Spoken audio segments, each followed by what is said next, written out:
बच्चों, आज वर्ग 8 के अंतर्गत हिंदी पाठ्य पुस्तक के पाठ 9 धर्म है पढ़ाने जा रहे हैं। यह कविता है और इस कविता के कवि गोपाल दास नीरज हैं।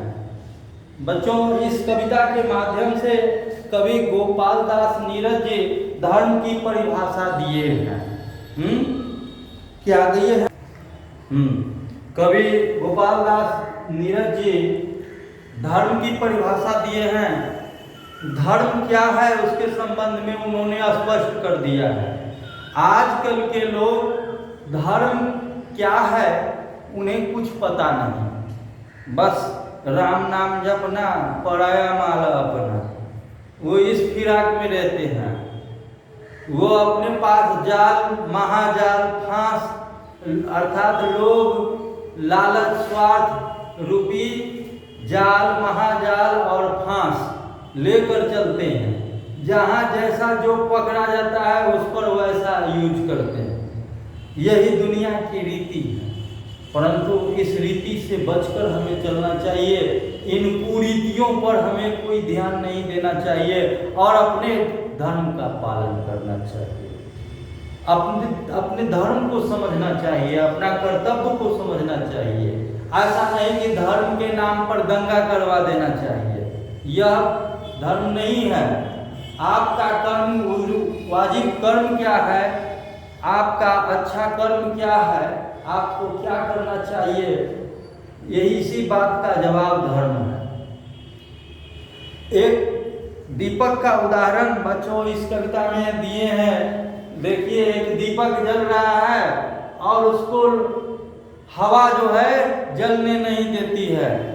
हवा चाहती है बुझा दे, परंतु कभी चाहते हैं कभी दीपक जले। सोच चाह अलग अलग है। कभी चाहते हैं दीपक जले जिससे ज्ञान का संचार हो, और हवा चाहती है कि दीपक बुझे जिससे मेरा साम्राज्य हो। तो इस कविता के आधार पर बता रहे हैं कि जिन मुश्किलों में मुस्कुराना हो मना, उन मुश्किलों में मुस्कुराना धर्म है। देखिए, यहाँ पर मुस्कुराने की बात कह रही है। देखिए, मुस्कुराहट तो एक खूबसूरत वरदान है। तो कभी कह रहे हैं कि मुस्कुराना, जिस मुश्किल में मुस्कुराना हो मना, उस मुश्किल में मुस्कुराना धर्म है।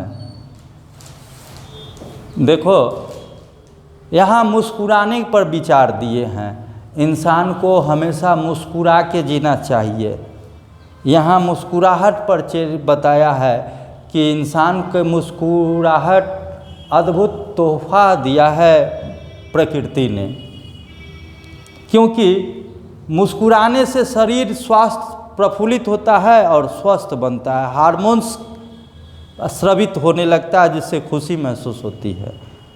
इसलिए मुस्कुराना चाहिए। महेंद्र कपूर जी ने एक गीत में भी कहा है कि ना सर झुका के जियो और न मुंह छुपा के जियो, अरे गमों के दौर भी आए तो मुस्कुरा के जियो। लोग, गायक भी जो है सो इस बात से शिक्षा देती है, और कवि कविता के रूप में शिक्षा देती है।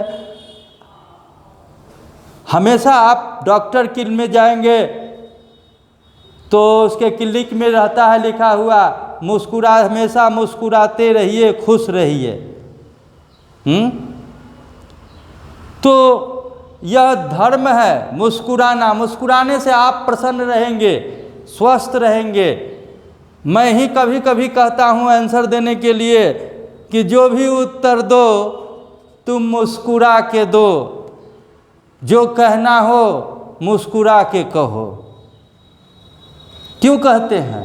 क्योंकि तुम में यह खुशी होगी, तुम किसी भी प्रश्न का उत्तर सटीक दोगे और आराम से दोगे। तुम में घबराहट नहीं होगी, तुम डगमगाओगे नहीं। आगे है, हाँ, जिस वक्त जीना गैर मुमकिन, सा लगे, उस वक्त जीना फर्ज है इंसान का। लाजिम लहर के साथ है तब खेलना, जब हो समुंदर पर नशा तूफान का।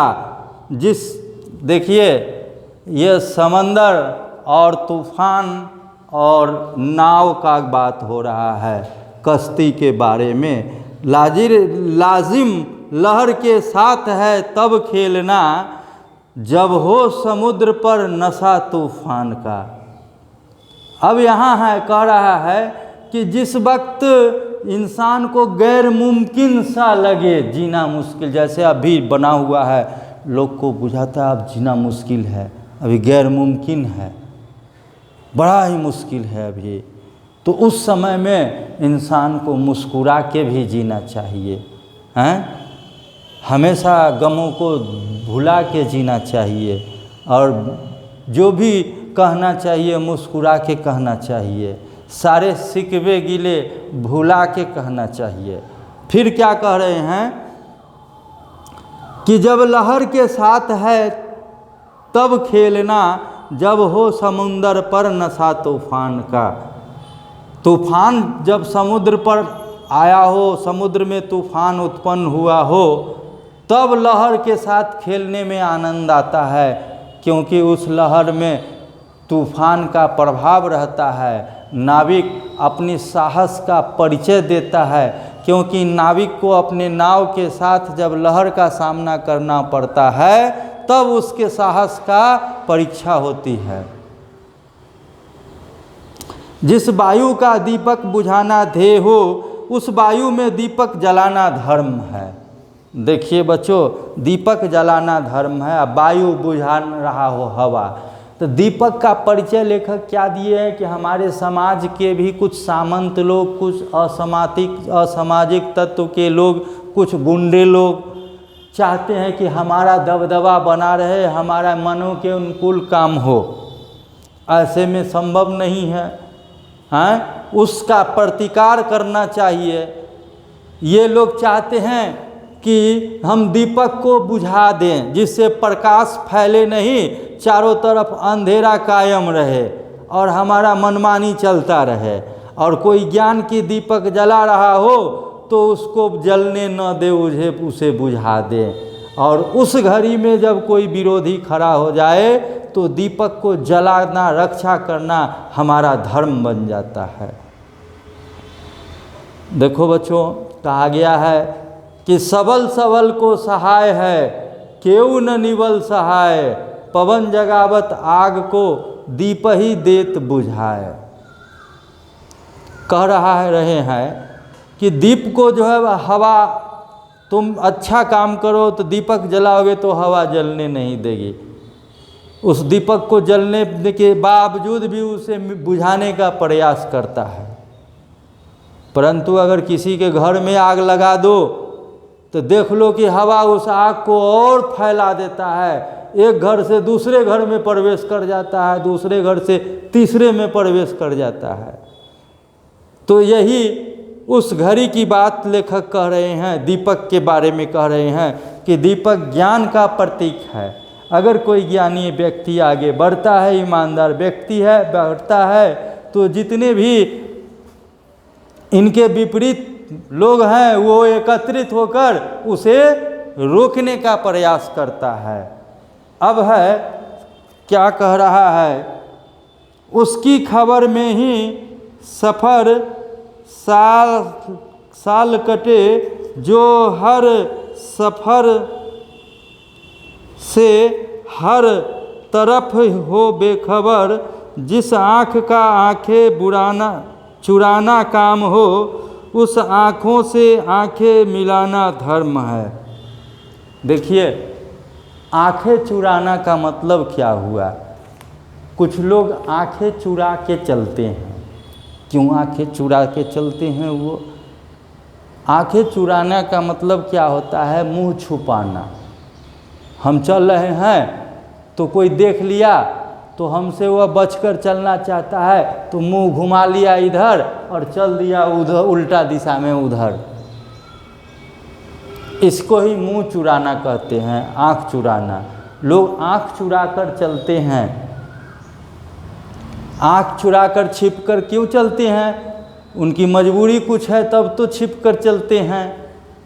हाँ, क्योंकि इंसान को ना तो मुंह छुपा के जीना चाहिए और न सर झुका के जीना चाहिए। गमों के दौर भी आए तो मुस्कुरा के जीना चाहिए, परंतु आंखें चुरा के जब लोग भागते हो तो समझिए उस समय में उसको रोक करके उससे आंख मिला के बात कीजिए, उसकी बुराइयों को उसको समझाइए। यही सबसे बड़ा धर्म है। ऐसे समय में लोग अपने धर्म को नहीं पालते हैं, अपने धर्म को छोड़ देते हैं। अब है आगे, जब हाथ से टूटे न अपनी हथकड़ी, तब मांग लो ताकत स्वयं जंजीर से। जिस दम न थमती हो नयन सावन झरी, उस पर हंसी ले लो किसी तस्वीर से। उस जब गीत गाना गुनगुनाना जुर्म हो, तब गीत गाना गुनगुनाना धर्म है। देखो बच्चों, जब हाथ से टूटे न अपनी हथकड़ी, तब मांग लो ताकत स्वयं जंजीर से। कहने का अर्थ है कि जब जंजीर तुम्हारे हाथ में बंध जाती है तो तुम ताकत किसी और से अगर नहीं टूटता हो तो जंजीरे से ताकत मांग लो। कहने का अर्थ है कि अगर तुमको समस्या उत्पन्न हो जाए तो तुम समस्या से, परिस्थिति से तालमेल बैठा लो, समस्या समाधान हो जाएगा। तो तालमेल बैठाना यहाँ लोगों को आता ही नहीं है। परिस्थिति से संबंध स्थापित करना, उसके साथ जो है सो कंप्रोमाइज करना लोगों को आता ही नहीं है, वो पहले ही घबरा जाता है। तो लेखक कवि कह रहे हैं कि उस परिस्थिति में उसके साथ रहना धर्म है। अब है जहाँ पर गीत गाना मना हो, जैसे स्कूल है, जेल है ना, हॉस्पिटल है, ये सब कचहरी है, ये सब मुश्किल की घड़ी है। यहाँ लोग संकट से घिरे लोग आते हैं और वहाँ जो है सो लोग गम से त्रस्त रहते हैं। अगर वहाँ कोई गीत गावे तो सुनने वाले को शायद बुरा लगे, लेकिन कवि कहते हैं नहीं, बुरा नहीं लगेगा, क्योंकि तुम्हारे गीत से उसको खुशी मिलेगी। तुम हकीकत गीत गाओगे तो उसको खुशी एहसास होगा। तो कवि कह रहे हैं कि उस परिस्थिति में गीत गाना धर्म है।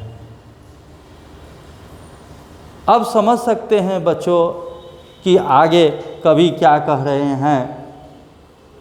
अधिकार जब अधिकार पर शासन करे, तब छीनना अधिकार ही कर्तव्य है। संहार ही हो जब सृजन के नाम पर, तब सृजन का संहार ही भवितव्य है। बस गरज यह गिरते हुए इंसान को हर तरह हर विधि उठाना धर्म है। देखो बच्चों, ये इंसान पर बता रहा है कि इंसान कैसा हो गया है। इंसान मतलबी हो गया है, इंसान स्वार्थी हो गया है, इंसान एहसान फरामोश प्राणी हो गया है, इंसान बेशर्म हो गया है। हाँ, क्योंकि गीत में भी कहा है कि धर्म भी होगा, कर्म भी होगा, लेकिन लोग में शर्म नहीं होगा। अब बात पिता में मात पिता को बेटा आंख दिखाएगा। लोगों को अपनी गलती का एहसास नहीं है। इस मुश्किल घड़ी में इनका अवलोकन करना, इनको सुधारना और इनको उचित राह दिखाना, यही सबसे बड़ा धर्म है। किसी भटके हुए राही को सच्चा राह दिखाना, किसी भटके हुए बेरोजगार प्राणी को रोजगार दे देना, किसी दया के पात्र को दया का प्रदर्शन करना, किसी ये ज़रूरतमंद लोगों की सेवा करना बहुत बड़ा धर्म है। इससे बढ़कर कोई धर्म है ही नहीं। और सबसे बड़ा धर्म यह है कि चाहे परिस्थिति कुछ भी हो, किसी भी विषम परिस्थिति में रहें तो बस इतना ही है कि हर मुश्किलों में मुस्कुराना धर्म है। धन्यवाद बच्चों।